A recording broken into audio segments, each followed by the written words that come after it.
तो प्यारे दोस्तों, हम बात कर रहे हैं डाइजेस्टिव ऑर्गन की, जिसमें हम पढ़ रहे हैं कौन सा ऑर्गन, पेनक्रियाज, है ना, अग्नाशय। तो प्यारे दोस्तों, लास्ट वीडियो में हमने अग्नाशय के बारे में पढ़ा था कि जो है उसमें जो लैंगरहैंस पाए जाते हैं, उसमें जो है 3 तरह की सेल होती है, एक अल्फा, बीटा और गामा। जिसमें हमने गामा में जो है अल्फा सेल में जो है ग्लाइकोगोन जो होता था, उसके बारे में हमने देखा था प्यारे दोस्तों कि किस तरह से ग्लाइकोगोन जो है ग्लाइकोजन के साथ मिल करके हमारे बॉडी में जो ग्लूकोज की कमी होती है उसको पूरा करने का काम करता है। तो नमस्कार मेरे प्यारे दोस्तों, आप सभी का हार्दिक स्वागत है आपके अपने YouTube channel RKD science classes में। तो प्यारे दोस्तों, आज हम उसी टॉपिक को, पेनक्रियाज की टॉपिक को जो है आज कंप्लीट करेंगे और आगे देखेंगे कि अल्फा सेल के बाद जो है बीटा सेल और गामा सेल में क्या क्या चीजें हमें पढ़नी होती है। तो बात करेंगे आज प्यारे दोस्तों हम इंसुलिन हार्मोन की, है ना। ये जो इंसुलिन हार्मोन है वो किसके द्वारा सेक्रेट किया जाता है, बीटा सेल के द्वारा, है ना। तो बीटा सेल से ये सेक्रेशन इसका होता है इंसुलिन हार्मोन का। और इंसुलिन हार्मोन की अगर खोज की बात करें प्यारे दोस्तों, तो उसको खोजने का काम किया था कौन, बेंटिंग। कौन, बेंटिंग, है ना। It was discovered by Banting. खोज करता है इसके कौन थे, इंसुलिन हार्मोन के, बेंटिंग। ओके। और अगर फंक्शन की बात करें प्यारे दोस्तों इंसुलिन की, है ना, तो उसके कौन कौन से फंक्शन है, कौन कौन से कार्य हैं। तो देखें तो glucose absorption from blood by liver stimulate. Okay, जो लीवर के द्वारा ब्लड से ग्लूकोज का जो है अवशोषण किया जाता है ना, उसके दर को या फिर उसको उत्तेजित करने का काम करता है, उसको बढ़ाने का काम करता है अवशोषण की प्रक्रिया को कौन, ये इंसुलिन। ओके, कौन, इंसुलिन। इंसुलिन क्या करता है कि लीवर के द्वारा जो ब्लड से क्या किया जाता है, ग्लूकोज का एब्जॉर्प्शन मतलब कि अवशोषण किया जाता है, उसको बनाए रखता है, उसको बढ़ा देता है, उसके दर को कह सकते हैं, है ना। मतलब अवशोषण करने की जो काम है उसको हमेशा उत्तेजित रखता है। तो यकृत द्वारा जो है रक्त में से ग्लूकोज के अवशोषण करने का जो दर है उसको क्या करता है, वो बढ़ा देता है या फिर बढ़ाते रहता है कौन, इंसुलिन। कौन सा हार्मोन, इंसुलिन हार्मोन। और बात करें और दूसरे काम की प्यार दोस्तों, तो ये जो ग्लूकोज होता है हमारे बॉडी में, ओके, ग्लूकोज और इंसुलिन दोनों मिलने के बाद क्या बनाता है, ग्लाइकोजन। क्या, glycogen which is stored in our liver. जो हमारे लीवर में क्या होता है, यकृत में एकत्र रहता है, स्टोर्ड रहता है ना। और यही ग्लाइकोजन जो है ग्लाइकागोन के साथ मिलकर के क्या करता था, हमारे बॉडी में जब ग्लूकोज की डिफिशियंसी हो जाती है, कमी हो जाती है, तब हमारे बॉडी को जो ग्लूकोज की एनर्जी की जरूरत होती है, तो यही ग्लाइकोजन जो है ग्लाइकागोन के साथ मिलकर के हमें पूरा करता है या फिर हमें देता है, फिर हमारे बॉडी को एनर्जी मिलती है। तो ये बात हुई प्यार दोस्तों इंसुलिन के वर्क की। अगर बात करें प्यार दोस्तों कि इफ इंसुलिन वीक, अगर इंसुलिन जो है कमजोर हो जाता है, कम हो जाता है ना, हमारे बॉडी में, तब क्या होगा, glucose increases in body, blood. तो अगर इंसुलिन कम हो जाता है हमारे बॉडी में, कमजोर हो जाता है, तब क्या होगा, ग्लूकोज की जो मात्रा है हमारे बॉडी में, हमारे ब्लड में, वो बढ़ जाएगा, है ना। मतलब कि इंसुलिन कम होगा तो ग्लूकोज की मात्रा बढ़ जाएगी, और ग्लूकोज की मात्रा हमारे बॉडी में बढ़ती है तो उस डिजीज को क्या कहते हैं, डायबिटीज। क्या बोलते हैं, डायबिटीज, मधुमेह बोलते हैं ना, कि शुगर हो गया है। तो शुगर होने की जो बीमारी है ना, वो किसके कारण से होती है, बॉडी में इंसुलिन की कमी होने के कारण। इसलिए जो है, जो भी शुगर पेशेंट होते हैं प्यार दोस्तों, वे टाइम टाइम पर इंसुलिन की जो है क्या करते रहते हैं, इंजेक्शन भी लेते हैं। अगर वो ज्यादा मात्रा में उनके बॉडी में नहीं है प्रेजेंट, तो बाहर से क्या करते हैं, इंजेक्ट करके इंसुलिन लेते हैं, जिससे ग्लूकोज की मात्रा जो है वो बैलेंस बना रहता है उनके बॉडी में, और डायबिटीज का खतरा कम होता है।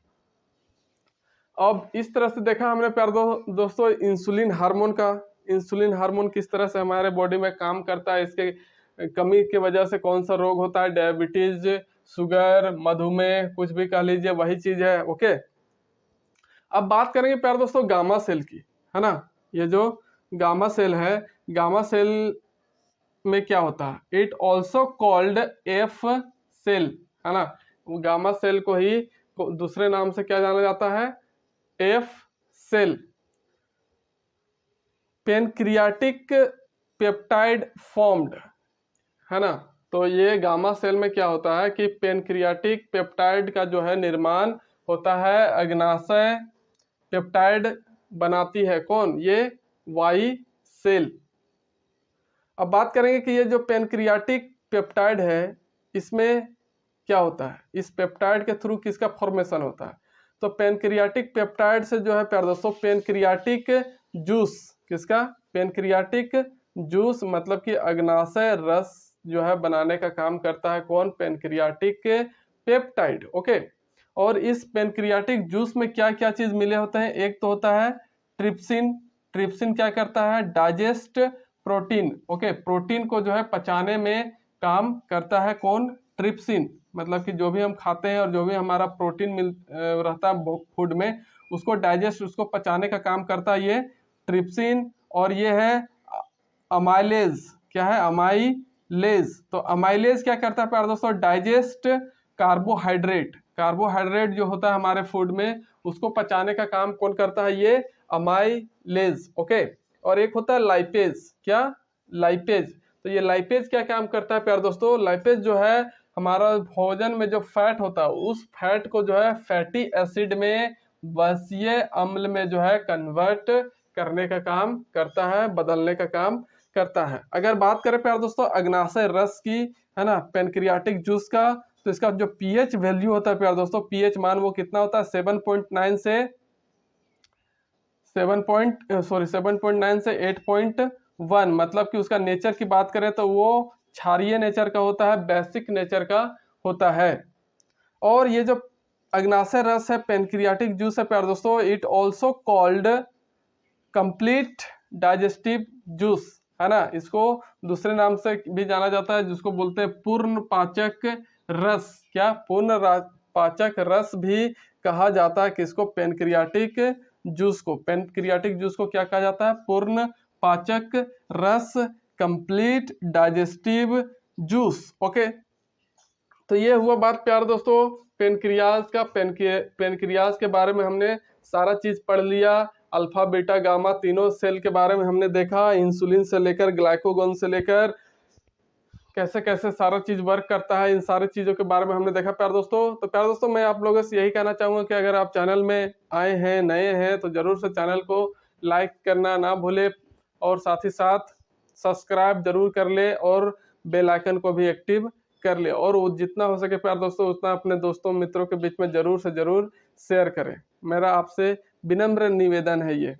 तो प्यारे दोस्तों आगे चलिए देखते हैं किसके बारे में, सलाइवरी ग्लैंड के बारे में। और सलाइवरी ग्लैंड मतलब कि लार ग्रंथि। अगर इस ग्रंथि को हमने पढ़ लिया तो हमारा जो है डाइजेस्टिव सिस्टम वाला जो चैप्टर चल रहा है वो पूरा तरह से फिनिश कंप्लीट हो जाएगा। मीन्स दैट डाइजेस्टिव सिस्टम का जो है ये लास्ट टॉपिक है।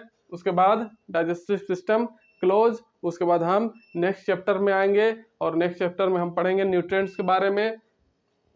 देखते हैं आगे क्या पढ़ेंगे, आई होप यही होना चाहिए डाइजेस्टिव के बाद, है ना, जिससे रिलेट करते हुए चले।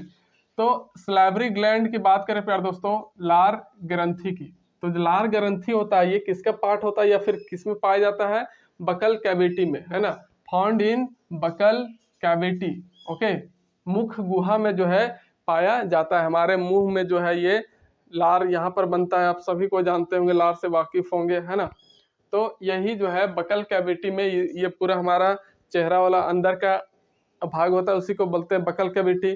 तो ये जो बकल कैविटी है प्यारे दोस्तों, बकल कैविटी मतलब कि मुख गुहा, इसी में पाया जाता है कौन सा, सलाइवरी ग्लैंड। और सलाइवरी ग्लैंड जो है प्यारे दोस्तों मुख्यतः 3 तरह के होते हैं। कितने तरह के, 3 तरह के। इसके टाइप्स की बात करें तो 3 टाइप्स होते हैं इसके।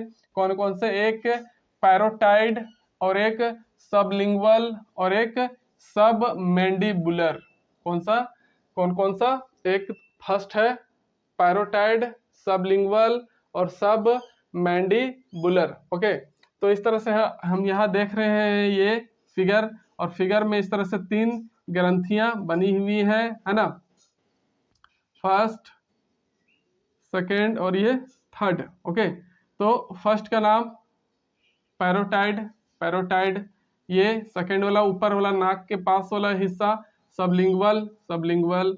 और ये नीचे सब मैंडिबुलर, क्या सब मैंडिबुलर। ये इस तरह से 3 ग्लैंड्स जो होते हैं हमारे बकल कैविटी में प्रेजेंट होते हैं, जो किसका सेक्रेशन करता है, लार का। किसका, लार का सेक्रेशन, सलाइवा का सेक्रेशन करता है ये तीनों मिलकर, है ना। ये तीनों मिलकर के जो है पैरोटाइड, सबलिंगुअल और सब मैंडिबुलर जो है, ये तीनों मिलकर के किसका फॉर्मेशन करते हैं, सलाइवा का सेक्रेशन करते हैं, है ना।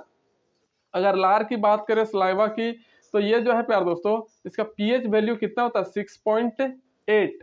कितना, 6.8 होता है इसका पीएच वैल्यू। मीन दैट की एकदम बहुत ही कम अम्लीय होता है। अगर ये 7 तक पहुंच जाता तो फिर उदासीन हो जाता।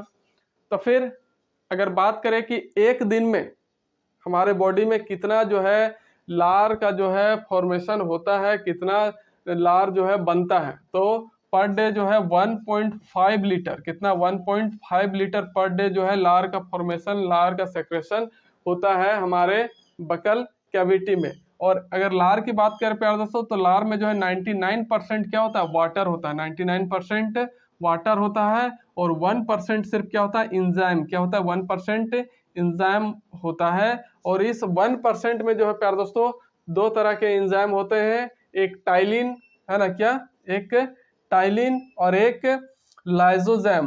क्या, एक लाइजोजाइम और एक टाइलिन। तो टाइलिन क्या काम करता है प्यार दोस्तों, आंशिक पाचन करने का काम करता है, किसका, कार्बोहाइड्रेट का। कार्बोहाइड्रेट को जो है पार्सली डाइजेस्ट करता है कौन, ये टाइलिन। ओके, और ये लाइजोजाइम जो है प्यार दोस्तों, ये क्या करता है, बैक्टीरिया को नष्ट करता है। हमारे फूड में जो बैक्टीरिया होंगे, है ना, उनको जो है आधे बैक्टीरिया को यहीं पर जो है फिनिश करने का काम करता है कौन, ये लाइजोजाइम, है ना।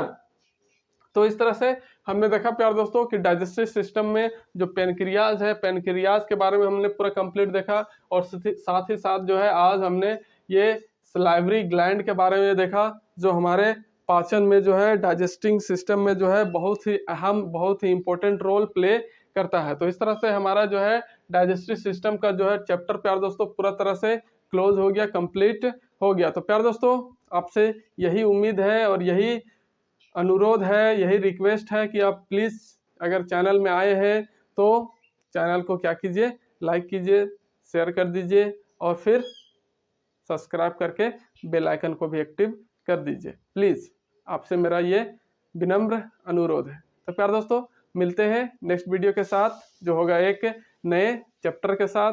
तो प्यारे दोस्तों तब तक के लिए नमस्कार, जय हिंद, जय भारत, जय झारखंड।